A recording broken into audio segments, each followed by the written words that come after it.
Wato ainihin ku subrubida mana subscribe sannan ku danna wannan wato ainihin ƙararrawa ta yadda za ku samu sanarwa ta musamman a duk lokacin da muka wato ainihin ɗora sabuwar ɗauka.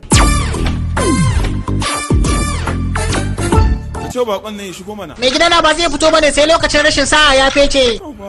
Lokacin rashin sa'a ya fece. Ya kwarewa ka take wajen hada aure. Kulla aure sama da 10,000.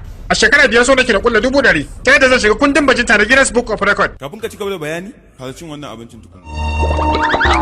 Oh, na gane. Yanzu yi min bayani. An mai goma wancan da Allah. An mai goma wancan da Allah. An mai goma wancan da Allah. Ba cin abinci ne ya kawo ka ba. To. Abokina ne za a yi bikinsa. Amma ina kake gani ya kamata a ɗaura aurensa. To ba sai a yi auren a ruwa ba?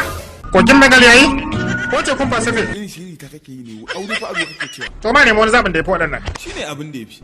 A laura makabarta mana to. Kaga banda shaidar wuta ma, ruhohin matattu ma za su shaida. Wannan ba karamar riba ba ce. Tsoro akan mata ko kuma gobe, duka abubuwa ne waɗanda za su kau. Wannan me yake yi ne? Ina ganin fa yana shiri ne ya shege ka. To me sai ya shirya mazga dai ma za ta cika masa aiki. Ajin ka ne ya masa kasa da yawa.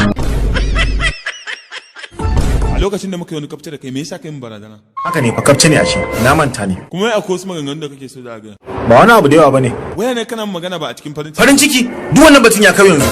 To ai shikenan. To ga mun abin da kake so da ga mu. Na kasance ni babban barawo ne.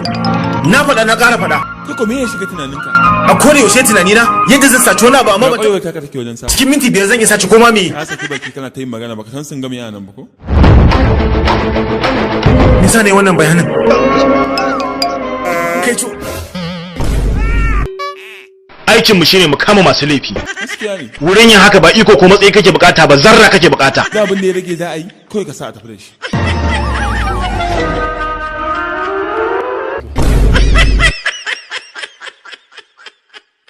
Ku rattaba mana subscribe sannan ku danna ƙararrawa. Haka zalika ku san bada mana like, ku saburbudo mana sharhi sannan ku yada wannan ɗauka. Sai kenan.